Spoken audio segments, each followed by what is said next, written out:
سلام الله عليكم متابعي الكرام، سررت بلقائكم مجددا في هذا العرض الإخباري، وهذا أبرز عنوانها: الزيادة في الأجور، النقابات تلتزم الصمت ومفاوضات عسيرة حول الاتفاق الاجتماعي.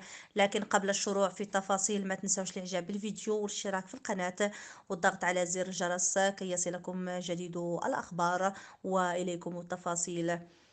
علمنا من مصادر مطلعة أنه على الرغم من انطلاق عمل اللجان التقنية للحوار الاجتماعي، والتي تشهد مفاوضات من أجل رفع نتائج عملها إلى اللجنة العليا للحوار، إلا أن النقابات اختارت التكتم على العرض الحكومي الخاص بالزيادة في الأجور، علما أن النقابات طلبت زيادة قيمتها 2000 درهم صافية.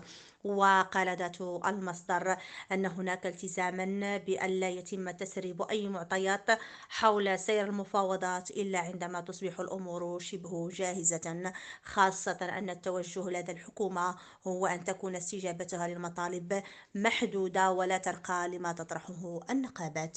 لكن المؤكد، تضيف ذات المصدر، أن الحكومة استجابت من الناحية المبدئية لمطلب الزيادة في الأجور، مرجحة أن تتراوح قيمتها بين 500 و1000 درهم، حيث تبقى المفاوضات الكلفة الفيصل في تحديد مقادير الزيادة وأشطر صرفها. دمتم في رعاية الله، وإلى اللقاء.